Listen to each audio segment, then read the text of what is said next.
एक नंबर से शुरू करता हूँ, पहले सेंटेंस देता हूँ, उसके बाद डिस्कशन करूँगा कि बताना क्या चाहता हूँ। ठीक है, जैसे पहला सेंटेंस है, they tried hard to reach some agreed या फिर एग्रीएबल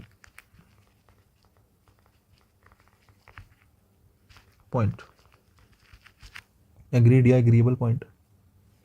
अब देखो, सवाल ये है कि एग्रीड आएगा या एग्रीएबल आएगा, एग्रीड आएगा या एग्रीएबल आएगा। अब तुम कहोगे सर ये क्या सवाल हुआ, मैंने कहा सवाल तो बना ना, पॉइंट क्या होता है, नाउन होता है, नाउन से पहले एडजेक्टिव आएगा। अब देखो एडजेक्टिव का क्या है, एक तो आपके पास वर्ब की फर्स्ट फॉर्म है ना, वर्ब की फर्स्ट फॉर्म से आपने वर्ब की कौन सी फॉर्म बना ली, थर्ड फॉर्म बना ली। ठीक है, जैसे आपके पास वर्ब की फर्स्ट फॉर्म थी एग्री, तो एग्री की थर्ड फॉर्म आपने एग्रीड बना ली, क्या बना ली, एग्री बना ली।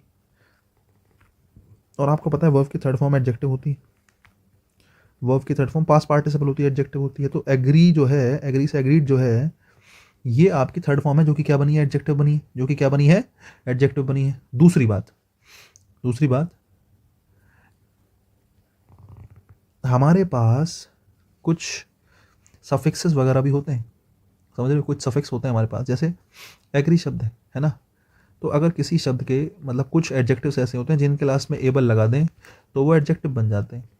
ठीक है, जैसे एग्री से क्या, एग्री के साथ एबल लगा दो एग्रीएबल, तो एग्रीएबल क्या बनेगा, एग्रीएबल भी क्या बनेगा, एडजेक्टिव बनेगा, एग्रीएबल भी क्या बनेगा, एडजेक्टिव बनेगा, एग्रीएबल भी क्या बनेगा, एडजेक्टिव बनेगा। अब आपके पास एडजेक्टिव के दो रूप हैं, एग्रीड और एग्रीएबल, एग्रीड और एग्रीएबल। ऐसी सेम सिचुएशन में और भी हमारे पास एग्जांपल्स हो सकते हैं कि आपके पास वर्ब की फर्स्ट फॉर्म थी ब्रेक, ठीक है ब्रेक की थर्ड फॉर्म होती है ब्रोकन, ठीक है, नहीं ब्रेक की थर्ड फॉर्म क्या होती है, ब्रोकन। लेकिन हालांकि ब्रेक तो इस एग्जांपल में तो तुम क्या लिखोगे, लेकिन जैसे सिंपल एग्जांपल में आएगा, डाई का बन सकता है डाइड, डाई का क्या बन सकता है, डाइड। और एडजेक्टिव के रूप में एक शब्द होता है डेड, एक शब्द क्या होता है, डेड होता है। जैसे एक शब्द होता है सक्सेस, समझ रहे हो, सक्सेस होता है नाउन, सक्सेस की वर्ब होती है सक्सीड, समझ रहे हो, सक्सीड होती है वर्ब की फर्स्ट फॉर्म, सक्सीड होती है वर्ब की कौन सी फॉर्म, डबल ई है, ध्यान रखना, इसको सी मत समझना, शुरू वाले दो सी हैं, बाद वाले दो ई हैं। सक्सीड जो है वर्ब की फर्स्ट फॉर्म होती है, सक्सीड वर्ब की कौन सी फॉर्म होती है, फर्स्ट फॉर्म। इसकी थर्ड फॉर्म होती है सक्सीडेड, समझ रहे हो, इसकी थर्ड फॉर्म होती है सक्सीडेड। और अगर किसी चीज़ की थर्ड फॉर्म है तो थर्ड फॉर्म तो ऑलरेडी एडजेक्टिव है, तो मैं कहीं कहने की जरूरत थोड़ी है कि थर्ड फॉर्म एडजेक्टिव बन सकती है। वर्ब की थर्ड फॉर्म पास्ट पार्टिसिपल होता है, पास्ट पार्टिसिपल एडजेक्टिव होता है, लेकिन किसी शब्द के लास्ट में एफ फुल लगाने से वो एडजेक्टिव बन जाता है। तो सक्सेस किसी शब्द के लास्ट में, हर एक के साथ लास्ट में नहीं, कुछ चुनिंदा शब्द हैं जो इस फीचर को फॉलो करते हैं। तो सक्सेस से क्या बना, सक्सेसफुल बना, सक्सेस से क्या बना, सक्सेसफुल बना। अब देख लो, सक्सेसफुल भी एडजेक्टिव है और सक्सीडेड भी एडजेक्टिव है, सक्सेसफुल भी एडजेक्टिव है और सक्सीडेड भी एडजेक्टिव है, समझ रहे हो। जैसे ही एग्रीड है, एग्रीएबल है, डाइड है और क्या है, डेड है, समझ रहे हो नहीं तो ऐसे कुछ बेसिकली पेयर्स होते हैं जो आपसे पूछे जाते हैं कि इनमें क्या फ़र्क है। अब मैंने तो एग्जांपल दिए तुम्हें तीन के अलावा भी तुमसे पूछ सकता है कि भाई एक एडजेक्टिव जो थर्ड फॉर्म से बना है उसमें क्या फ़र्क है, और एक एडजेक्टिव जो किसी, जो अपने मूल रूप में है, जो अपने किस रूप में है, मूल रूप में है, जो वर्ब से नहीं बना है। देखो अगर एडजेक्टिव वर्ब से बना है, बच्चे ध्यान रखना, अगर एडजेक्टिव किससे बना है, वर्ब से बना है, तो एक चीज़ तुम्हें पता होनी चाहिए, वर्ब से जो एडजेक्टिव बना होगा वो हमेशा एक्शन को दिखाएगा। किसको दिखाएगा, एक्शन को। भाई वर्ब, वर्ब की अगर मैं डेफिनेशन पूछूं तो क्या है, verb is an action word, verb is an action word. तो अगर वर्ब से कोई एडजेक्टिव बना है तो वो किसको दिखा रहा होगा, एक्शन को दिखा रहा होगा। और एडजेक्टिव अपने मूल रूप में है तो वो एक्शन नहीं दिखाएगा, तब वो क्या दिखाएगा, स्टेट दिखाएगा, तब वो क्या दिखाएगा, स्टेट या फिर स्टेटिक सिचुएशन। स्टेट मतलब समझ रहे हो जिसमें आप ये कह रहे हो कि एक्शन नहीं है, स्टेटिक सिचुएशन है, उसमें कोई भी एक्शन नहीं हुआ। I am a teacher, you are a student, दोनों क्या है, स्टेट है, स्टेटिक सिचुएशन है। तो मैं आपसे पूछूं थर्ड फॉर्म वाले एडजेक्टिव में और एडजेक्टिव के मूल रूप में क्या फर्क होता है। जो थर्ड फॉर्म से बना होता है, जो वर्ब से बना होता है, जो वर्ब की थर्ड फॉर्म होता है, वो एक्शन को दिखाता है। जो किसी सफिक्स को मिलाकर बना है, फुल लगा दिया, एबल लगा दिया, ठीक है, डाई का डेड कर दिया, ठीक है, ऐसे वाले एडजेक्टिव जो होते हैं वो स्टेट को दिखाते हैं। वो किसको दिखाते हैं, स्टेट को दिखाते हैं। अगर तुम्हें बात समझ में आई हो तो जरा ऊपर वाले सेंटेंस को देख लो, they tried hard to reach some agreed या एग्रीएबल पॉइंट। उन्होंने बहुत कोशिश करी किसी एग्रीड या एग्रीएबल पॉइंट पे पहुंचने के लिए, है ना अब तुम कहोगे सर एग्रीड या एग्रीएबल में से, एग्रीड या एग्रीएबल में डिफरेंस क्या है, मुझे समझ में आ गया, लेकिन मुझे ये कैसे पता चलेगा कि मुझे सेंटेंस में एक्शन दिया है या स्टेट दिया है। मुझे सेंटेंस में एक्शन दिया है या स्टेट दिया है ये तो पता करना पड़ेगा ना कि एक्शन है या स्टेट है। अब तुम सेंटेंस पढ़ोगे तो पढ़ के पता चलेगा ही नहीं। देख लो, they tried hard to reach some agreed या एग्रीएबल पॉइंट, उन्होंने बहुत कोशिश करी टू रीच पहुंचने की, टू सम एग्रीड पॉइंट कुछ एग्रीड पॉइंट या कुछ एग्रीएबल पॉइंट पे पहुंचने के लिए। ध्यान रखना एडजेक्टिव, ये दोनों के दोनों एडजेक्टिव है ना, ये दोनों के दोनों क्या है, एडजेक्टिव है। तो अगर पता कैसे करोगे, अगर आपके एडजेक्टिव के साथ एडवर्ब आई है या आपके एडजेक्टिव के लिए एडवर्ब आई है, इसका मतलब एडवर्ब तभी आई है जब एक्शन हुआ है। अगर आपके एडजेक्टिव के लिए सेंटेंस में एडवर्ब लगी हुई है तो समझ लो वो एक्शन को दिखा रही है ना। अगर आपके एडजेक्टिव के साथ एडवर्ब लगी हुई है ना, तो समझ लो वो चीज़ किसको दिखा रही है, वो चीज़ निश्चित रूप से एक्शन को दिखा रही है। और आपके एडजेक्टिव के साथ अगर एडवर्ब लगी हुई नहीं है, अगर एडवर्ब लगी हुई नहीं है तो समझ लो वो एक्शन को नहीं किसको दिखा रही है, स्टेट को दिखा रही है। अब ज़रा ध्यान से देखो, समझ रहे हो। अब आज तुम्हें समझ में आएगा डिटर्मिनर में और एडजेक्टिव में क्या फ़र्क है सॉरी। पहला देखो ज़रा, मैंने कहा पॉइंट है नाउन, नाउन से पहले क्या आया, एडजेक्टिव। और मैं आपसे पूछूं एडजेक्टिव से पहले एडवर्ब है, अरे सम एडवर्ब नहीं होता, सम डिटर्मिनर होता है, समझ रहे हो, सम डिटर्मिनर होता है, या फिर एडजेक्टिव कह लो। सम भी क्या होता है, डिटर्मिनर होता है। और डिटर्मिनर आने में कोई दिक्कत नहीं है, सम जो है वो तुम्हारे एग्रीड के लिए ना, सम आया सम पॉइंट के लिए, सम किसके लिए आया, पॉइंट के लिए, some point, they tried hard to reach some point, ठीक है। तो सम पॉइंट के लिए आया, एग्रीड के लिए नहीं। यहाँ पर एग्रीड या एग्रीएबल के लिए किसी भी प्रकार के किसी एडवर्ब का यूज़ नहीं हुआ, समझ रहे हो। एग्रीड या एग्रीएबल, एडजेक्टिव के लिए एडवर्ब नहीं आया। अगर एडजेक्टिव के लिए एडवर्ब नहीं आया तो तुम्हें समझना पड़ेगा बच्चे कि एक्शन हुआ ही नहीं, या हमें जो सिचुएशन चाहिए वो एक्शन वाली नहीं चाहिए, हमें स्टेट वाली सिचुएशन चाहिए। अगर स्टेट वाली सिचुएशन चाहिए तो एग्रीड नहीं किसको ठीक मानेंगे, एग्रीएबल को ठीक मानेंगे। एग्रीड नहीं किसको ठीक मानेंगे, एग्रीएबल को ठीक मानेंगे। और ये वाली बात को ध्यान रखना जो बक्सा में बंद की है हमने, किसमें बंद की है, बक्सा में, बक्से में नहीं, बक्सा में। चलो खैर मजाक मजाक की बात और, लेकिन एक दो सेंटेंस और लिखता हूँ जिससे तुम्हें मजा आ जाए, तुम्हारी मजे का पूरा ध्यान रखा जाएगा, ठीक है नहीं। सेंटेंस नंबर 2 लिखते हैं, पहला सेंटेंस लिख दिया था, दूसरा लिखते हैं। दे मेट सम सक्सेसफुल या सक्सीडेड पीपल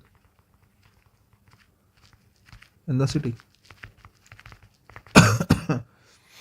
दूसरा सेंटेंस हो गया, तीसरा देख लो। ये सेंटेंस पेपर में आया था भाई, तीसरा नंबर, तो मैं शीट पे मिल जाएगा, जो मैं कराऊंगा उसमें मिल जाएगा कहीं ना कहीं। Who will take care of the families, who will take care of the families of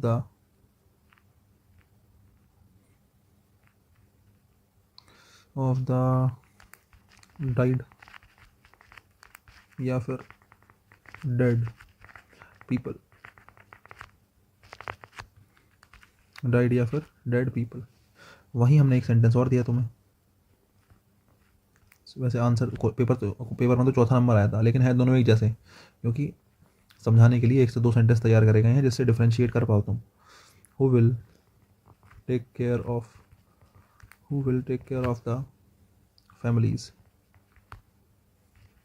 who will take care of the families of the soldiers, who will take care of the families of the soldiers died या dead, died या फिर dead in the war, died या dead in the war। मुझे लगता है बात समझ में आई होगी। 3 सेंटेंस से देख के बताओ। they met some successful या some succeeded people in the city। पहले देखो इन द सिटी आया है, प्रपोजिशन प्लस ऑब्जेक्ट है, किसके लिए आया होगा, इन द सिटी, सिटी में मिले हैं, समझ रहे हो। सिटी में क्या है, सिटी में मिले हैं। तो इन द सिटी जो है वो किसके लिए आया है, मेट के लिए, वर्ब के लिए आया, समझ रहे हो। They met where, in the city, तो मेट के लिए इन द सिटी आया। Met in the city adverb तो है, क्योंकि प्रपोजिशन प्लस ऑब्जेक्ट कहीं लिखा है तो प्रपोजिशन प्लस ऑब्जेक्ट या तो एडजेक्टिव बनता है, एडवर्ब बनता है। तो इन द सिटी एडवर्ब तो है, लेकिन सिटी में सक्सेसफुल या सिटी में मिले, सिटी में मिले, तो सिटी में मिले हैं, तो इन द सिटी किसके लिए आया है, मेट के लिए आया है। बच्चे पीपल नाउन है, नाउन के लिए एडजेक्टिव आया, सक्सीड या सक्सेसफुल। फिर वही बात, सम, मैंने कहा सम तो डिटर्मिनर होता है, इसको तो छोड़ दो। तुम देखो तुम्हारे सक्सेसफुल या सक्सीडेड के लिए कोई एडवर्ब आई, ये तुम्हारा जो एडजेक्टिव है इसके लिए कोई एडवर्ब आई, कोई एडवर्ब नहीं आया। और अगर एडजेक्टिव के लिए एडवर्ब नहीं आया मतलब वो एक्शन को नहीं दिखा रहा, वो स्टेट को दिखा रहा है। अगर वो स्टेट को दिखा रहा है तो सक्सीडेड गलत है और सक्सेसफुल क्या है, ठीक है। They met some successful people in the city. Maths ही तो है, कैलकुलेशन है भाई, कुछ नहीं है। सोच समझ के चलोगे तो हर बात का जवाब होता है यार। 3 नंबर 4 नंबर देखो, who will take care of the families of died या dead people. Who will take care of the families की कौन ध्यान रखेगा उन फैमिलीज का, किसकी फैमिलीज का, ऑफ द डाइड या डेड पीपल। देखो who will take care of the families कौन ध्यान रखेगा, ऑफ द पीपल हो गया नाउन, और नाउन से पहले डाइड या डेड एडजेक्टिव हो गया। डाइड या डेड क्या हो गया, एडजेक्टिव हो गया। लेकिन कौन उन लोगों का ध्यान रखेगा, है ना, कौन उनकी फैमिलीज का ध्यान रखेगा, किसकी, उन लोगों की, वो लोग जो मर गए हैं। मुझे बताओ डाइड या डेड के लिए कोई एडवर्ब आया, सोच के देखो। डाइड या डेड के लिए कोई एडवर्ब नहीं आया, डाइड या डेड के लिए कोई एडवर्ब नहीं आया, और एडवर्ब नहीं आया तो सीधी सीधी बात है। देखो मैं इसको मैं पहले ऊपर लिखता हूँ, क्योंकि तुम ये मत समझ लेना ये नीचे वाले के लिए है, इसको छोड़ो। ठीक है, देखो डाइड या डेड के लिए कोई एडवर्ब नहीं आया बच्चे, कहीं से कहीं तक कोई एडवर्ब है नहीं। एडवर्ब छोड़ो, तुम पूरे सेंटेंस में कोई एडवर्ब नहीं है यार। हु क्या है, सब्जेक्ट है। विल क्या है, हेल्पिंग वर्ब है। ठीक है, टेक केयर आपकी वर्ब है। टेक के साथ केयर आया हालांकि, लेकिन वो उसको एज अ प्रॉपर एडवर्ब में नहीं गिना जाएगा। ये प्रपोजिशन है, उसका ऑब्जेक्ट है द फैमिलीज। ऑफ क्या है, प्रपोजिशन है, उसका ऑब्जेक्ट है द पीपल, और पीपल ऑब्जेक्ट है, उसके लिए एडजेक्टिव आया डाइड या डेड। एडजेक्टिव के लिए कोई एडवर्ब नहीं आया। एडवर्ब नहीं आया इसका मतलब एक्शन की डिमांड नहीं है, स्टेट की डिमांड है। एक्शन नहीं चाहिए तो थर्ड फॉर्म नहीं चाहिए, और थर्ड फॉर्म नहीं चाहिए तो आंसर बनेगा डेड। क्या बनेगा, dead. Who will take care of the families of the dead people, कि भाई वो लोग जो मर गए हैं उनकी फैमिलीज की चिंता या कौन करेगा। लेकिन सेंटेंस नंबर 4 देखो, who will take care of the families of the soldiers, है ना, who will take care of the families of the soldiers. उन सोल्जर्स की फैमिलीज की टेक केयर मतलब देखभाल करना कौन करेगा, soldiers died in the war. अच्छा, वो सोल्जर्स जो मर गए हैं वॉर में उनकी फैमिलीज की देखभाल कौन करेगा। अब देखो यहाँ पे इन प्रपोजिशन और द वॉर उसका ऑब्जेक्ट। अब ध्यान से देखना, इन the war preposition plus object है, और तुम्हें पता है प्रपोजिशन प्लस ऑब्जेक्ट, अगर तुम्हें लगता है कभी भी प्रपोजिशन प्लस ऑब्जेक्ट आया है तो तुम्हें एक बात ध्यान रखनी है कि प्रपोजिशन प्लस ऑब्जेक्ट, ठीक है, क्या क्या बन सकता है, या तो एडजेक्टिव बन सकता है या फिर एडवर्ब बन सकता है। या तो एडजेक्टिव बन सकता है या एडवर्ब बन सकता है ना। अगर एडवर्ब बनेगा तो मेरे पास कुछ हेल्प करने के लिए है। अगर तुम्हें हाउ का रिप्लाई मिलता है, अगर तुम्हें वेयर का रिप्लाई मिलता है, अगर तुम्हें व्हेन का रिप्लाई मिलता है, ठीक है, अगर तुम्हें वाई का रिप्लाई मिलता है, अगर तुम्हें हाउ ऑफन का रिप्लाई मिलता है, तो समझ लो वो निश्चित रूप से क्या है, एडवर्ब है। और मैं पूछता हूँ इन द वॉर, कहाँ मर गए, इन द वॉर, तो ये किसका रिप्लाई कर रहा है, वेयर का रिप्लाई कर रहा है। और अगर वेयर का रिप्लाई कर रहा है बच्चे तो ये निश्चित रूप से एडवर्ब है। अब अगर एडवर्ब है तो किसके लिए आया होगा, एडजेक्टिव के लिए या एडवर्ब के लिए या किसी वर्ब के लिए। अब देखो इन द वॉर, अब तुम खुद सेंटेंस पढ़ोगे तुम्हें समझ में आ जाएगा। Who will take care of the families, कौन देखभाल करेगा परिवारों की, किसके परिवार की, उन सोल्जर्स के परिवारों की जो मारे गए हैं वॉर में। तो वॉर में सोल्जर्स, वॉर में ध्यान रखेगा या वॉर में मारे गए, खुद बताओ किसके साथ, वॉर में फैमिलीज, ये वॉर में किसके साथ आया होगा, सोच के देखो, जो तुम कहोगे मान लूंगा। वॉर में सोल्जर्स, वॉर में फैमिलीज, वॉर में ध्यान रखना है, वॉर में मारे गए।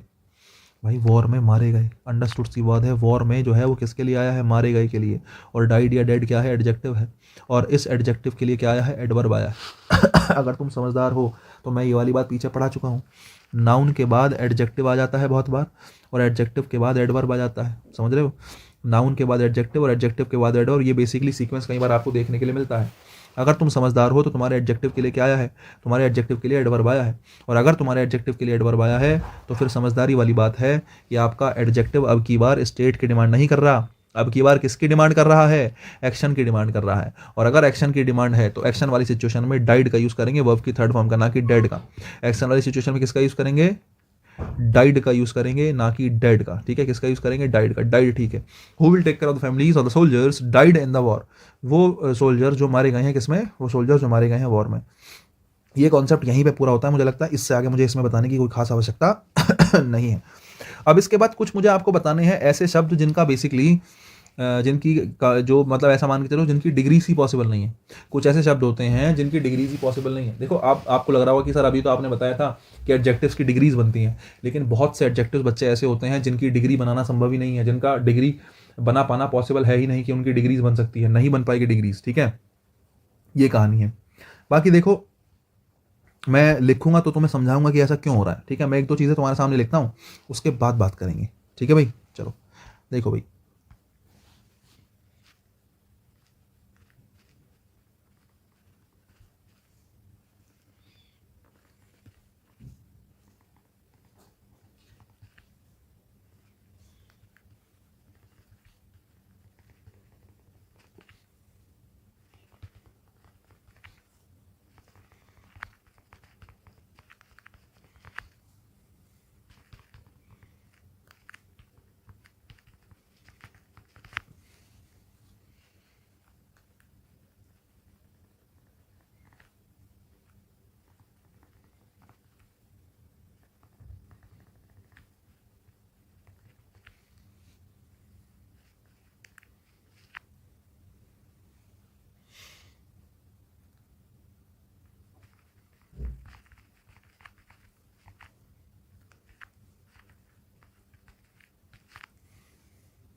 सॉरी,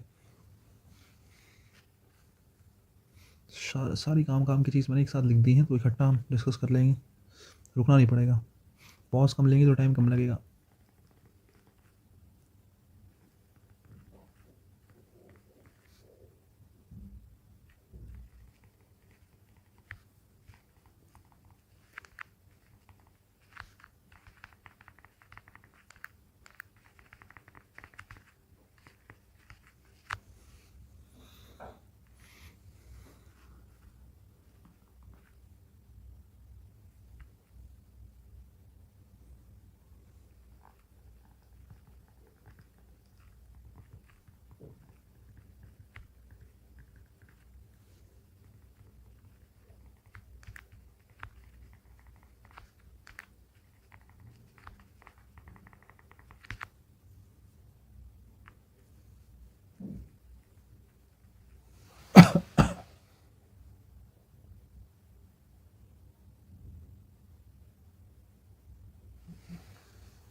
देखो भाई, मुझे लगता है इनफ हो गया जितना हमने लिखा है।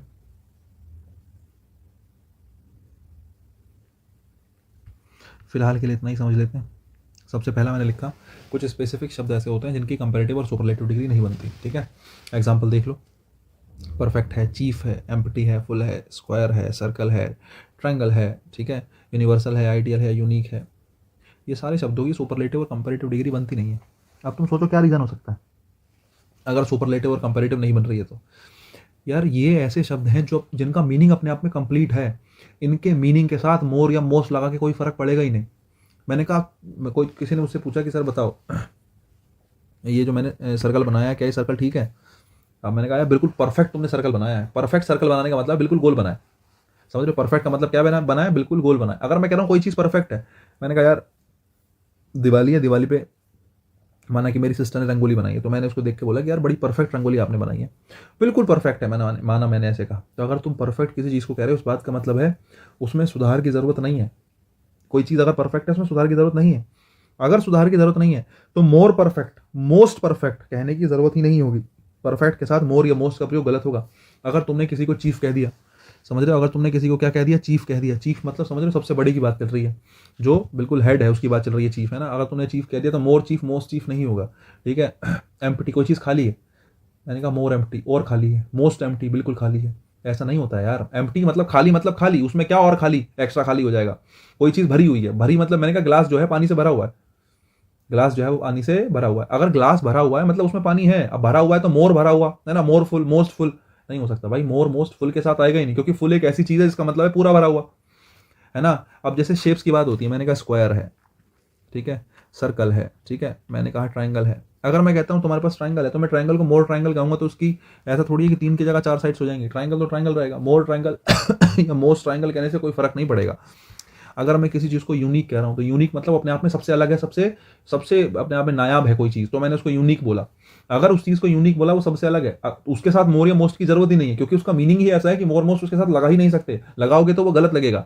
मैंने कहा ये आइडियल सिचुएशन है। आइडियल का मतलब ही तो परफेक्ट होता है, बिल्कुल जिसमें कोई कमी ना हो, है ना। और कोई कमी नहीं है तो मोर या मोस्ट लगा के मोर आइडियल, मोस्ट आइडियल करने की कोई ज़रूरत होगी ही नहीं। और ऐसी सिचुएशन में सुपरलेटिव डिग्री, कंपैरेटिव डिग्री नहीं बनती है। ये सारे शब्दों के बारे में आप ध्यान रखना। ये जितने भी शब्द मैंने आपके सामने लिखे हैं, ये सारे के सारे शब्द, जितने भी शब्द हैं, ये सब के सब शब्द वो शब्द हैं जिनकी पॉजिटिव और इनकी सुपरलेटिव और कंपैरेटिव डिग्री नहीं बनती। एक बात। दूसरी बात, ठीक है, एग्जांपल्स मैं नीचे दे दूंगा, अभी तो मैंने शायद नहीं लिखे, अभी बना देंगे। वैसे जरूरत नहीं पड़ेगी, बहुत एग्जांपल्स में मिलेंगे शीट जब करवाऊंगा। फिलहाल इतना ध्यान रखो, कंपैरेटिवली और रिलेटिवली का प्रयोग पॉजिटिव डिग्री में सही मानते हैं, लेकिन कंपैरेटिव डिग्री में इसका प्रयोग गलत मानते हैं।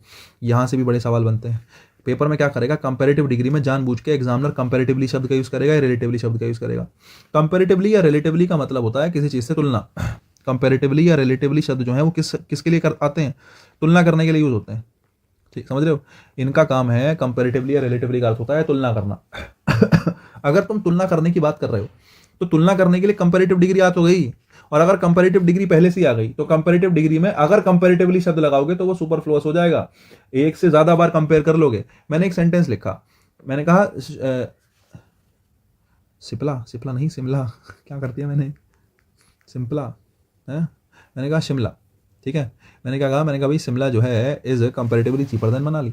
Shimla is comparatively cheaper than Manali. भाई बड़ी बढ़िया बात है, मैंने लिखा सेंटेंस। लेकिन समस्या पता क्या है, समस्या बच्चे ये है समस्या बच्चे ये है कि आपने कंपैरेटिव डिग्री देन लगाई, उसके साथ एडजेक्टिव लगाया चीपर, और कंपेयर अगर हो गई देन से तो तुम अपनी तरफ से कंपैरेटिवली नहीं लगा सकते। क्यों नहीं लगा सकते? जब कंपेयर कर ली तो अलग से कंपैरेटिवली क्यों लिख रहे हो भी? कंपैरेटिवली का काम भी कंपेयर करना है, चीपर का काम भी कंपेयर करना है, ईआर लगा दिया, देन का काम भी कंपेयर करना है। जब कंपेयर कर ली तो अलग से कंपैरेटिवली मत लगाओ, वो गलत है। हाँ, पॉजिटिव डिग्री का सेंटेंस है तो कंपैरेटिवली लगाओ, कोई समस्या नहीं, कोई आफत नहीं, कोई दिक्कत नहीं है, आराम से लगाओ। नेक्स्ट देखो, मैंने कहा this opinion is relatively better than yours. ये जो ओपिनियन है वो तुम्हारे ओपिनियन से बेटर है, मैंने आपसे ये कहा। अब बेटर देन कंपैरेटिव डिग्री तुमने लगा दी, और कंपैरेटिव डिग्री लगा दी तो अलग से किसी शब्द से कंपेयर करोगे तो सुपरफ्लुअस हो जाएगा। बोले यहाँ भी कंपेयर करी और यहाँ भी कंपेयर करी, दो शब्दों से कंपेयर मत करो, एक ही शब्द से कंपेयर करो। ठीक है, अब आ जाओ, अगर तुम्हें बात समझ में आ गई तो मैंने लास्ट के 2 सेंटेंस आपको समझा दिए हैं, और ये भी बताया है कि कंपैरेटिवली और सुपरलेटिव डिग्री का प्रयोग, कंपैरेटिवली और रिलेटिवली शब्द का प्रयोग कंपैरेटिव डिग्री में प्रयोग करने से बचें। इनका प्रयोग अगर पॉजिटिव डिग्री में मिलता है तो वो बिल्कुल सही है, क्योंकि पॉजिटिव डिग्री में तुलना करने वाला कोई शब्द नहीं आता, और तुलना करने वाला कोई शब्द नहीं आता तो वहां पे कंपैरेटिवली या रिलेटिवली शब्द सही माना जा सकता है, लेकिन कंपैरेटिवली और रिलेटिवली कंपैरेटिव डिग्री में किसी भी कीमत पे सही माना नहीं जा सकता, याद रखने की बात है। सॉरी। नेक्स्ट देखो, अगर मैं कहता हूं use of the with comparative degree, generally मैंने आपको पढ़ाया है कि कंपैरेटिव डिग्री के साथ किसका यूज करते हैं, कंपैरेटिव डिग्री के साथ देन का यूज करते हैं, दा का यूज करते हैं सुपरलेटिव डिग्री के साथ। दा का यूज किसके साथ करते हैं, सुपरलेटिव डिग्री के साथ। तो दा तो सुपरलेटिव डिग्री के साथ आता है, लेकिन कंपैरेटिव डिग्री में भी कुछ ऐसी सिचुएशंस बन सकती हैं जहां पर किसका यूज करते हैं, कंपैरेटिव डिग्री में भी ऐसी सिचुएशन होती है जहां पर दा का यूज कर सकते हैं। दो सिचुएशन है खास करके कंपैरेटिव डिग्री में जहां पर दा का यूज किया जा सकता है। अगर कहीं ऑफ द टू आ जाए तो एक बात तो पक्की है कि ऑफ द टू के साथ कंपैरेटिव डिग्री आएगी, ठीक है। कहीं भी ऑफ द टू आ जाए तो उसके साथ comparative degree, of the two मतलब दो में से, ऑफ द टू मतलब दो में से, और दो में से की बात कर रहे हो मतलब सीधी सीधी बात है दो के लिए कंपैरेटिव डिग्री ही आती है। और ऑफ द टू के साथ क्या जरूर आएगा, दा जरूर आएगा। देखो कोई इसमें रटने रटाने वाली बात नहीं है। अगर मैं कहता हूं दो में से कोई एक, तो भाई दोनों ही निश्चित होंगे। अगर मैंने ए और बी की बात करी, मैंने कहा बी की हाइट ज्यादा है तो ए की कम है। अगर बी की ज्यादा है तो बी ज्यादा के लिए निश्चित है, और ए किसके लिए निश्चित है, कम के लिए निश्चित है।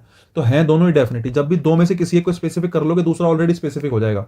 मैंने कहा ए और बी में बी रेस जीता मतलब ए हारा, समझ रहे हो। ऐसी सिचुएशन में दोनों ही स्पेसिफिक हो जाते हैं। अगर मैंने कहा दो लोगों में से एक लोग जीत गए, एक लोग जीत गया, कोई भी एक व्यक्ति जीत गया, तो दूसरा हारा ही होगा यार, समझे। तो वो खुद स्पेसिफिक है। तो दो वाली सिचुएशन में दोनों ही स्पेसिफिक होते हैं, इसलिए ऑफ द टू वाली सिचुएशन में हमेशा आर्टिकल दा का यूज करते हैं। कंपैरेटिव डिग्री से पहले हमेशा आर्टिकल दा आता है, ठीक है। उसके अलावा दूसरा एग्जांपल में लिखा पैरेलल इंक्रीज या डिक्रीज। अगर एक सेंटेंस में दो हिस्से तुम्हें दिखें जिन दोनों सेंटेंस के स्टार्टिंग में कंपैरेटिव डिग्री आई हो, तो उस सिचुएशन में दोनों से पहले दा लगाते हैं और उसका मीनिंग निकलता है लगातार बढ़ने से या लगातार घटने से। अब ये वाली बात तुम्हें एग्जाम्पल से समझ में आएगी, ऐसे समझ में नहीं आएगी। जरा देख लो, मैंने एग्जाम्पल लिखा Ram is the better of the two brothers. Ram is the better of the two brothers. देखो पहली बात तो ऑफ द टू आ गया तो कंपैरेटिव डिग्री आएगी, इसलिए आपने कंपैरेटिव डिग्री लगाई, है ना। दो भाइयों में से राम बेहतर है, इसका मतलब जो भी दूसरा भाई होगा, श्याम या जो भी होगा, वो बेहतर नहीं है, ठीक है, या उससे कम बेहतर है राम से, ये कहना चाह रहे हो। अगर बेटर आ गया कंपैरेटिव डिग्री और ऑफ द टू आ गया, तो मैं आपको बता चुका हूं ऑफ द टू के साथ दा का यूज मस्ट है, और इसलिए ये सेंटेंस बिल्कुल क्या है, सही है। ऑफ द टू के साथ कंपैरेटिव डिग्री और दा दोनों का ही प्रयोग किया जाता है। पैरेलल इंक्रीज और डिक्रीज, दोनों सेंटेंस देख लो। मैंने कहा the higher you go the better you feel, मतलब जैसे पहाड़ों पे जाते हैं हमें अच्छा लगता है, तो द हायर यू गो कि जितना ऊपर तुम जाओगे उतना बेहतर तुम फील करोगे। तो the higher you go the better you feel, जितना ऊपर जाओगे उतना बेहतर महसूस करोगे, ठीक है साहब। तो हायर जो है हाइट को दिखा रहा है, तो बेटर यू फील, अच्छा तुम महसूस करोगे। ऊपर जैसे जितना जितना ऊपर जाते रहोगे उतना अच्छा महसूस करते रहोगे, जितना ऊपर जाओगे उतना अच्छा महसूस करोगे। इस बात का मतलब देखो ना, पैरेलल इंक्रीज है कि नहीं है, दोनों बातें पैरेलल ही बढ़ रही हैं। ऊपर जाते जाओगे अच्छा लगता रहेगा, और ऊपर जाओगे और अच्छा लगेगा, और ऊपर जाओगे और अच्छा लगेगा। आप ये कहना चाह रहे हो कोई चीज़ पैरेलल इंक्रीज हो रही है ना। ऐसे सेंटेंसेस की खासियत होती है, सेंटेंस दो हिस्सों में बटा होता है, और दो हिस्सों में सेंटेंस के स्टार्टिंग में दोनों जगह कंपैरेटिव डिग्री होती है। अगर दोनों जगह कंपैरेटिव डिग्री है तो उन दोनों से पहले आर्टिकल किसका यूज होगा, दा का यूज होगा, ध्यान रखना, और सेंटेंस क्या रहेगा, ठीक रहेगा। नेक्स्ट देख लो, the more you earn the more you want, कि जितना तुम कमाओगे उससे ज़्यादा उतना ही तुम्हें चाहिए होगा। कम कमाओगे तो कम चाहिए होगा, और कमाओगे और चाहिए होगा, और कमाओगे और चाहिए होगा। मतलब कभी भी आदमी की भूख खत्म नहीं होती, वो ये कहना चाह रहा है सेंटेंस। बाकी मोर आया कंपैरेटिव डिग्री, मोर आया कंपैरेटिव डिग्री। एक sentence the more you want the more you earn the more you want, और कमाओगे और चाहिए होगा, और कमाओगे और चाहिए होगा। पैरेलल इंक्रीज है, लगातार कोई चीज़ बढ़ रही है, लगातार कोई चीज़ घट रही है, ऐसा है। और लगातार बढ़ रही है, मैंने आपको पहचान बताई, सेंटेंस के दो हिस्से होंगे, दोनों के स्टार्टिंग में कंपैरेटिव डिग्री होगी। द मोर, मोर आया मोर आया। ऐसी सिचुएशन में दोनों से पहले आर्टिकल क्या लगा दो, दा लगा दो, क्योंकि मैंने आपको बताया दो वाली सिचुएशन में हमेशा चीज़ें जो हैं स्पेसिफिक होंगी, हमेशा चीज़ें डेफिनेट होंगी। दो वाली सिचुएशन में हमेशा डेफिनेट बात होगी, और डेफिनेट बात के लिए आर्टिकल ए नहीं क्या आता है, या ए या एन नहीं क्या आता है, दा आता है। ए या एन नहीं क्या आता है, दा आता है। ये तीन के तीन कॉन्सेप्ट मैंने आपको दे दिए हैं, मुझे लगता है, ध्यान रखना। इसके अलावा एक पॉइंट आपसे यहाँ से पूछा जाता है कि साहब कहीं ट्वाइस लिखा मिल जाए, समझ रहे हो, कहीं थ्राइस लिखा मिल जाए, कहीं हाफ लिखा मिल जाए, कोई ऐसे मल्टीपल्स लिखे मिल जाए, तो इनके साथ ध्यान रखना, इनके साथ हमेशा पॉजिटिव डिग्री का प्रयोग सही मानते हैं, कंपैरेटिव डिग्री का प्रयोग गलत मानते हैं, और सुपरलेटिव डिग्री का प्रयोग भी इनके साथ क्या मानते हैं, गलत मानते हैं। एग्जाम्पल की बात करें तो मैं आपसे कहता हूँ कि ही is twice older than you, ठीक है। या मैं आपसे कहता हूँ कि this bag is half heavier than that one, या that one छोड़ो, heavier than yours। देखो साहब समझदार को इशारा काफ़ी, ट्वाइस आ गया है, हाफ आ गया है। ट्वाइस और हाफ के साथ कौन सी डिग्री आती है? पॉजिटिव डिग्री आती है। अगर पॉजिटिव डिग्री आती है तो अदर देन हटाओ, he is twice as old as you, ठीक है, ये ठीक हो जाएगा। हाफ आ गया है, हैवियर देन हटाओ, as heavy as heavy as आया, सेंटेंस ठीक हो गया। ध्यान रखना ट्वाइस थ्राइस है ना, ये जो रेशियो वाले होते हैं 2 गुना 4 गुना 5 गुना 10 गुना, ऐसी वाली सिचुएशन में हमेशा पॉजिटिव डिग्री का प्रयोग ही क्या माना जाता है? सही माना जाता है। ठीक है। उसके अलावा देखो कहीं एज आ जाए, एज आता है तो एज तो आता ही है, सो एज आता है तो उसमें सो आता है, ठीक है। कहीं वेरी मिल जाए, कहीं इनफ मिल जाए, ठीक है साहब, कहीं T2 मिल जाए, ठीक है, ETC, इन सब के साथ इसका पॉजिटिव डिग्री का प्रयोग ही क्या मानते हैं? सही मानते हैं। ध्यान रखना, so as very enough too के साथ पॉजिटिव डिग्री का प्रयोग ही क्या माना जाता है? सही माना जाता है। सो हो गया, एज हो गया, वेरी हो गया, इनफ हो गया, टू के साथ टू हो गया, इन सब के साथ क्या मानेंगे? पॉजिटिव डिग्री के एडजेक्टिव का ही प्रयोग किया जाएगा। एग्जाम्पल्स की बात कर रहे हो तो मैं बता देता हूँ, देखो 2-4 एग्जाम्पल देख लो साहब, कोई दिक्कत थोड़ी है कि we are too busiest this month, ठीक है। दूसरा एग्जाम्पल आप कह सकते हैं he is wiser enough, he is wiser enough to solve this question.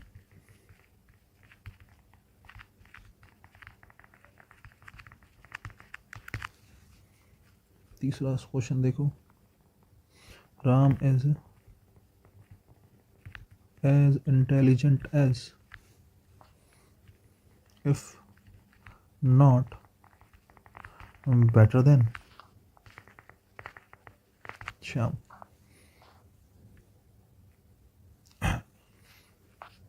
और क्या कहोगे? और आप कह सकते हो कि ही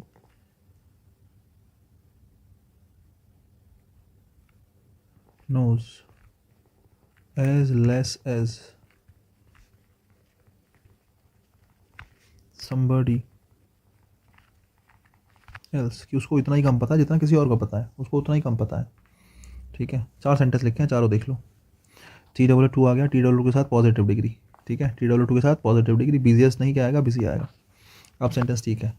ही इज़ वाइजर इनफ नहीं, ही इज़ वाइज इनफ, क्योंकि इनफ के साथ कौन सी degree? Positive degree. Ram is as intelligent as आ गया, इसके साथ पॉजिटिव डिग्री, और इंटेलिजेंट पॉजिटिव डिग्री होती है, कंपेरेटिव इसकी क्या होती है? देखो इतना सेंटेंस, अब तुम सोच रहे हो सर देन भी तो आया है, अरे देन के लिए बेटर आ गया। ये सेंटेंस 2 हिस्सों में बटा हुआ है, इतना देख लो। Ram is as intelligent as if not better than Shyam, कि राम उतना इंटेलिजेंट है जितना श्याम है, अगर श्याम से ज़्यादा नहीं है तो इतना भी नहीं कह सकते कि श्याम से कम है, श्याम के बराबर है, ठीक है। आप ये कहना चाह रहे हो। बाकी एज आया तो पॉजिटिव डिग्री का एडजेक्टिव लगाया, और पॉजिटिव डिग्री का एडजेक्टिव लगाया तो सेंटेंस ठीक है। बाकी he knows as less as somebody else, देखो एज आ गया तो बीच में पॉजिटिव डिग्री का एडजेक्टिव आना चाहिए। आपकी जानकारी के लिए बता दूं, लेस पॉजिटिव डिग्री नहीं होता है, लिटिल होता है, समझ रहे हो? क्या होता है? लिटिल होता है। लिटिल लेस लीस्ट होता है ना, लिटिल लेस लीस्ट। आप कहेंगे he knows as little as somebody else, he knows as little as somebody else, तो एज के साथ लिटिल का यूज़ करेंगे, ठीक है। एक बात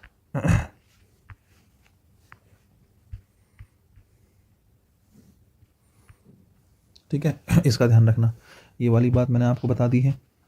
इसके अलावा देखो अदर कहीं मिल जाए, रैदर कहीं मिल जाए, अदर मिल जाए, रैदर मिल जाए, एल्स मिल जाए, देन मिल जाए, ठीक है। ये जितने भी शब्द हैं तुम्हें देख के समझ में आ रहा होगा। देन आ गया ना इसमें THN, देखो तो अदर मिल जाए, एल्स मिल जाए, रैदर मिल जाए, देन मिल जाए, इन शब्दों के साथ खास करके ध्यान रखना सुपरलेटिव डिग्री में इनका प्रयोग नहीं होगा, समझे? सुपरलेटिव डिग्री में इनका प्रयोग नहीं होगा। ये ऐसे शब्द हैं कि ये सुपरलेटिव डिग्री के साथ आएंगे ही नहीं। जरूर ध्यान रखने की बात है ही, ऐसे काम नहीं चलेगा, ठीक है। मैं 1-2 सेंटेंसेस देता हूँ तो तुम्हें समझ में आएगा, ठीक है। 1-2 सेंटेंसेस देता हूँ तो तुम्हें समझ में आएगा। देखो मेरे साथ एग्जाम्पल देखो,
रेदर का लिख लिया है मैंने, और अदर तो आएगा ही नहीं।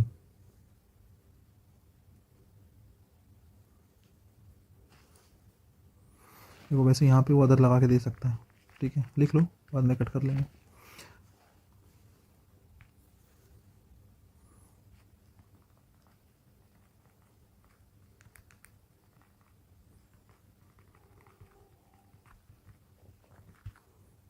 लेकिन एडजेक्टिव का यूज़ तो है ही नहीं इसमें।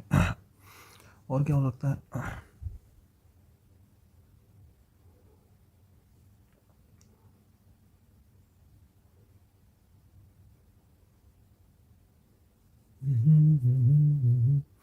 एल्स वाले वैसे तो वही रूल्स हैं जो मैंने आपको ऊपर बताया, नथिंग एल्स वाला एक सेंटेंस बताया था, है ना, कि क्या क्या क्या कह सकते हैं उसको, कि एक तरीके से बाहर निकालने के लिए, समझ रहे हो नहीं, ऐड ना करने के लिए हम प्रोनाउन के साथ बेसिकली किसका यूज़ कर लेते हैं, एल्स का यूज़ कर लेते हैं, वही बहुत है। जैसे मैं कहता हूँ कि who else is coming to the party, मैंने एक सेंटेंस कहा, तो किसी को एल्स जो है वो एक तरीके से हटाने के लिए आ रहा है, या मैं कह सकता हूँ किसी को एलिमिनेट करने के लिए आ रहा है, किसी एक व्यक्ति को उठा के एक्सक्लूड करने के लिए आ रहा है, एक व्यक्ति को उठा के बाहर रखने के लिए आ रहा है। Who else is coming to the party, ये कौन पार्टी में आ रहा है, पॉजिटिव डिग्री का ही सब कुछ यूज़ होगा सेंटेंस में, ऐसा का ऐसा ही वाक्य क्या है, ठीक है, ठीक है, एक बात ध्यान रखने की ये है। दूसरी बात ध्यान रखने की ये है कि साहब रेदर के साथ देन का यूज़ होता है, ध्यान रखना। दो सेंटेंस मैंने इसलिए लिखे हैं क्योंकि मैं सिखाना चाह रहा हूँ कि रेदर के साथ क्या आता है, देन आता है। दूसरी बात, रेदर जो है कंपैरेटिव डिग्री में यूज़ हो सकता है लेकिन सुपरलेटिव डिग्री में नहीं आएगा। देन आया है तो तुम्हें समझ में आ रहा होगा कंपैरेटिव डिग्री में आया है, लेकिन उससे बड़ी बात यह है, तुम्हें ये भी याद रखना पड़ेगा कि जनरली रेदर के साथ देन का यूज़ होता है। रेदर के साथ किसका यूज़ होता है, देन का। पहला सेंटेंस देख लो, Mount Everest is higher of all the other peaks in the world. देखो जैसे अदर यहाँ पे लगा दिया, हालांकि मैंने लगाया नहीं था, लेकिन मैंने सोचा समझाऊंगा क्या फिर। ऑफ ऑल, पहली बात तो ये ध्यान रखना, ऑफ ऑल कहीं आ जाए तो सुपरलेटिव डिग्री आती है, तो Mount Everest is the higher नहीं, क्या आएगा, हाईएस्ट आएगा। एक बात, ऑफ ऑल के साथ सुपरलेटिव डिग्री। दूसरी बात, और सुपरलेटिव डिग्री है तो यहाँ पर किसी भी अदर वगैरह की कोई ज़रूरत नहीं है, ध्यान रखना। क्यों? क्योंकि अदर आता है पॉजिटिव और कंपैरेटिव डिग्री में। हालांकि ये जो चारों शब्द हैं ये जनरली किस में यूज़ होते हैं, हमेशा नहीं कहूँगा मैं, ध्यान रखना, ये चारों के चारों शब्द जनरली कंपैरेटिव डिग्री में यूज़ होता है, समझ रहे हो। जनरली ये शब्द कंपैरेटिव डिग्री में, एल्स तो किसी में भी आ सकता है, समझ रहे हो। देन हो गया, रेदर हो गया, अदर हो गया, अदर देन, रेदर देन और देन, ये सब के सब किस में होते हैं, जनरली ये कंपैरेटिव डिग्री में यूज़ होते हैं शब्द, इसलिए मैंने सारे के सारे किस में लिखे हैं, साथ में लिखे हैं, ठीक है नहीं। चलो साहब, एक बात आप और ध्यान रख सकते हो एल्स के बारे में, कि एल्स के साथ बट का यूज़ होता है साहब। एल्स के साथ पेयर किसका बनता है, बट का। जैसे मैं कह सकता हूँ, एक सेंटेंस आप लिख लो कि it is nothing else but poverty, कि भाई कुछ और नहीं, गरीबी है ये, poverty, that makes them naive, it's nothing but poverty, nothing else but poverty. देखो अब यहाँ से सिखाने का केवल मतलब ये है कि एल्स के साथ बट का पेयर बनता है, एल्स के साथ बट का पेयर बनता है, दोनों के दोनों पेयर याद रखना। एल्स के साथ बट आता है, ठीक है साहब, और अदर के साथ क्या आता है, देन आता है, ध्यान रखना। और साहब रेदर के साथ भी क्या आता है, हालांकि रेदर के बारे में आप फेयरली और रेदर अगले चैप्टर में पढ़ोगे एडवर्ब में। रेदर के साथ भी क्या आता है, देन आता है, else but other than rather than, ठीक है साहब, ठीक है। ये तीन चीज़ें ध्यान रखनी है, इतना तो एटलीस्ट याद रखना ही रखना है। और इसके बाद आपसे पूछ सकता है,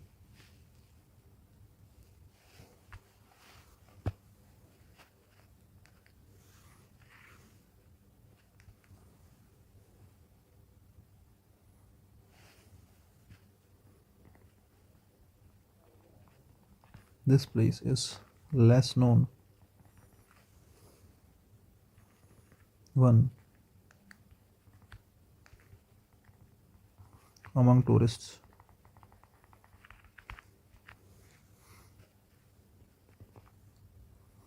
दूसरा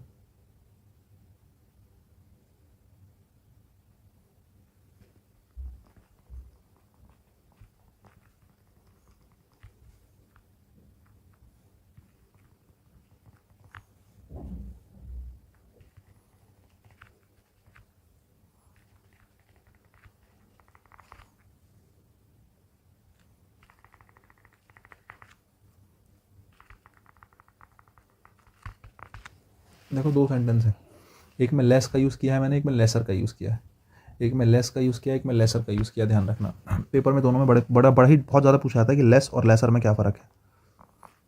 देखो तुम्हें पता होगा लिटिल होती है पॉजिटिव डिग्री, और लिटिल से लेस बनता है।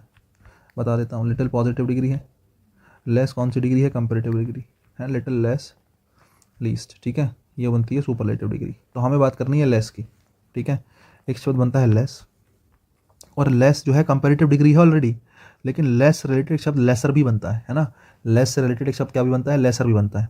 अब बच्चा कंफ्यूज हो जाएगा, जो पढ़ा लिखा होगा वो भी कंफ्यूज हो जाएगा कि यार लेस तो खुद से कंपेरेटिव डिग्री है, तो इसके साथ ईयर लगा के क्या कर रहे हैं हम। जब कोई शब्द ऑलरेडी कंपेरेटिव डिग्री में है तो उसके साथ ईयर लगाने की क्या ज़रूरत है, भाई लग जाता है, ठीक है। और दोनों का यूज़ ठीक भी है। एक चीज़ ध्यान रखना, अगर कंपेरेटिव डिग्री की बात कर रहे हो, अगर किसकी बात कर रहे हो, टू कंपेयर, अगर तुम्हें कंपेयर करना है ना, और मीनिंग दिखाना है कम का, समझ रहे हो, मीनिंग दिखाना है कम का, कंपेयर करना है साथ में, या मैं कह दूं कि कंपेरेटिव डिग्री के साथ यूज़ करना है, तो किसका यूज़ करोगे, लेस का, क्योंकि लेस कंपेरेटिव डिग्री है ही। बाकी जो लेसर शब्द है वो कंपेयर करने के लिए नहीं, वो एम्फेसाइज करने के लिए आता है। क्या करने के लिए आता है, टू एम्फेसाइज। तो कहने का मतलब है, अगर तुम्हें ऑप्शन दे कि लेस कहाँ आएगा, लेसर कहाँ आएगा, तो भाई लेस तो वहीं आएगा जहाँ कंपेरेटिव डिग्री आएगी। बाकी लेसर आ सकता है क्या करने के लिए, किसी बात को जोर देकर कहने के लिए आप लेसर का यूज़ कर सकते हैं। अगर आप कह रहे हो this place is less known या lesser known one among tourist, tourist के बीच में ये जो स्थान है वो कम जाना पहचाना है, आप इस बात को नॉर्मली कह रहे हो। अगर देखो कहीं ना कहीं देन आया होता पूरे सेंटेंस में तो आप कहते, लेकिन सेंटेंस में कहीं देन आया ही नहीं बच्चा, और देन नहीं आया तो तुम्हें ये बात समझनी पड़ेगी कि कंपेयर नहीं हुई है, बात को एम्फेसाइज करा जा रहा है, और एम्फेसाइज किया जा रहा है तो लेस नहीं क्या आएगा, this place is lesser known one among, ठीक है, लेस नहीं क्या आएगा, lesser known one among tourist, पहला। दूसरी बात, this place is lesser known than, जैसे ही तुम्हें देन दिखे तुरंत गोली मार दी जाए, क्या कि देन मतलब कंपैरेटिव डिग्री, कंपैरेटिव डिग्री मतलब लेसर नहीं क्या आएगा, लेस आएगा, लेसर नहीं क्या आएगा, लेस आएगा। भाई दोनों में फ़र्क होता है, लेस में और लेसर में क्या है फ़र्क है। मैं इसको बॉक्स में बंद कर देता हूँ आपकी सुविधा अनुसार, समझ रहे हो, मैं इसको सुविधा अनुसार किस में बंद कर देता हूँ, बॉक्स में बंद कर देता हूँ, ठीक है। इसके बाद देखो, अच्छा बॉक्स कैसा बना है ये, मैं तो देखो इसके बाद देखो मैं आपको बताता हूँ, वैसे तो चैप्टर आपका पूरा हो गया, लेकिन जैसे कि मेरे पास टाइम बचा है तो मैं एक दो बातें बता देता हूँ जो कन्फ्यूज़ करती हैं। जैसे मैं आपसे कहता हूँ कि कई बार एडजेक्टिव का यूज़ बड़ा परेशान करता है कि पहले आएगा तो अलग मीनिंग रखेगा और बाद में आएगा तो अलग मीनिंग रखेगा। जैसे मैं कहता हूँ कंसर्न्ड पीपल, है ना, पीपल कंसर्न्ड,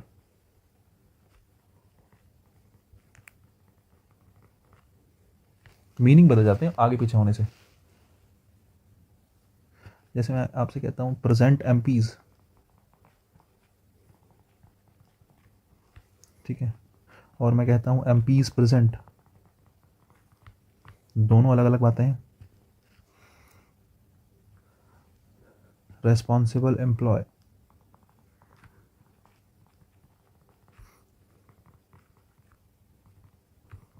रेस्पॉन्सिबल एम्प्लॉयज़, या फिर मैं कहूँ एम्प्लॉयज़ रेस्पॉन्सिबल, एम्प्लॉयज़ रेस्पॉन्सिबल, समझ रहे हो।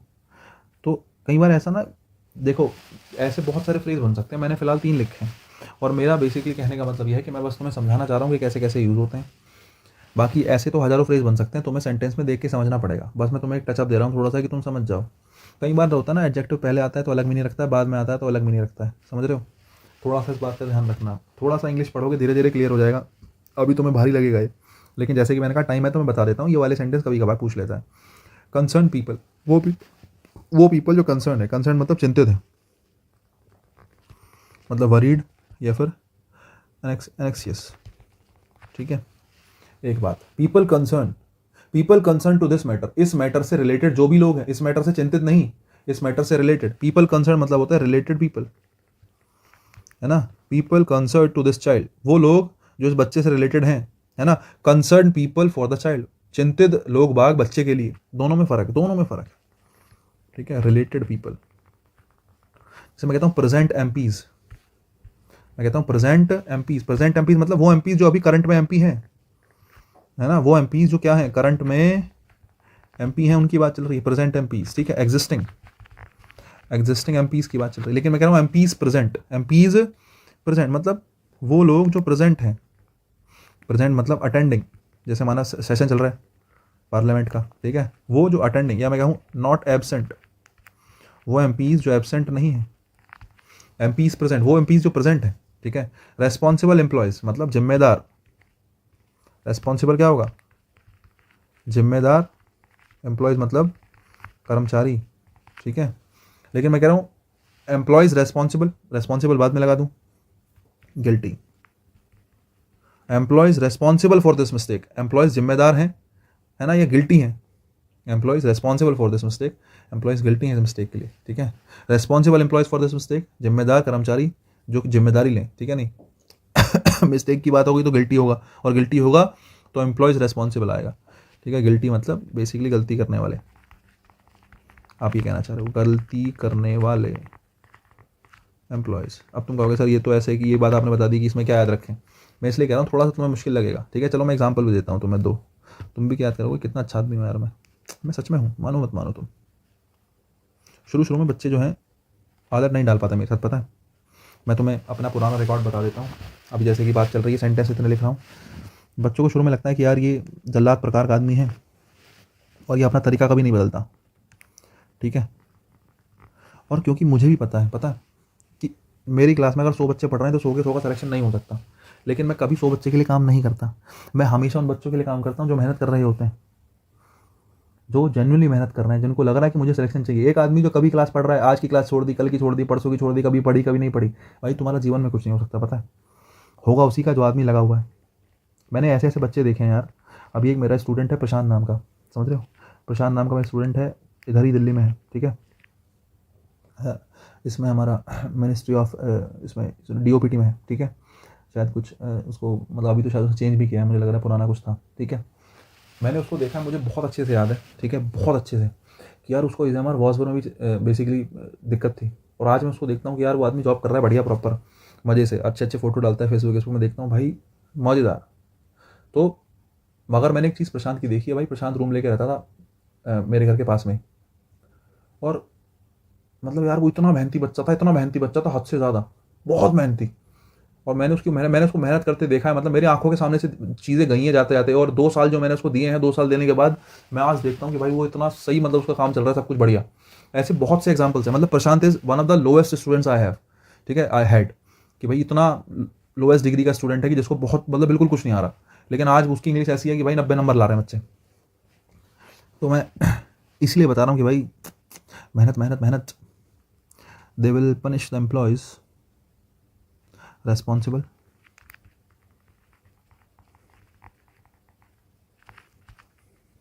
या फिर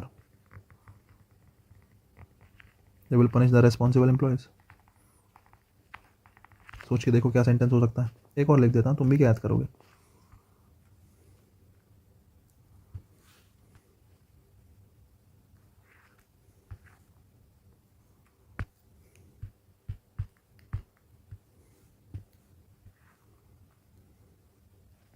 द एम्प्लॉयज़ रेस्पॉन्सिबल या रेस्पॉन्सिबल एम्प्लॉयज़। अरे ये पूरा क्या कर दिया मैंने यार, ये सॉरी, माफ़ी चाहते हैं, मैंने कॉपी नहीं करा ना, मैं एक्सपेरिमेंट कर रहा था।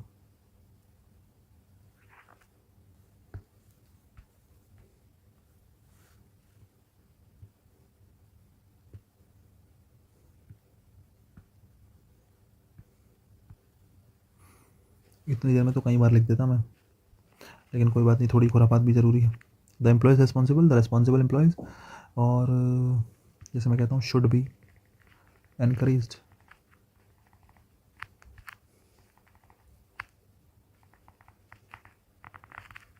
Should be encouraged.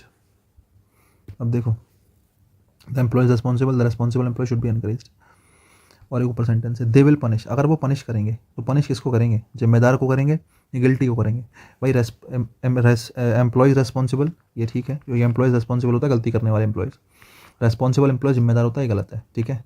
The employees responsible should be encouraged, वो एम्प्लॉयज़ जिन्होंने गलती करी है शुड बी एनकरेज, उनको एनकरेज करा जाना चाहिए, या जिम्मेदार एम्प्लॉयज़ को एनकरेज करा जाना चाहिए। सोच के देखो, पहले वाला गलत है, ऊपर वाला गलत है, और नीचे वाला क्या है, सही है। The responsible employees should be encouraged, responsible employees को एनकरेज किया जाना चाहिए।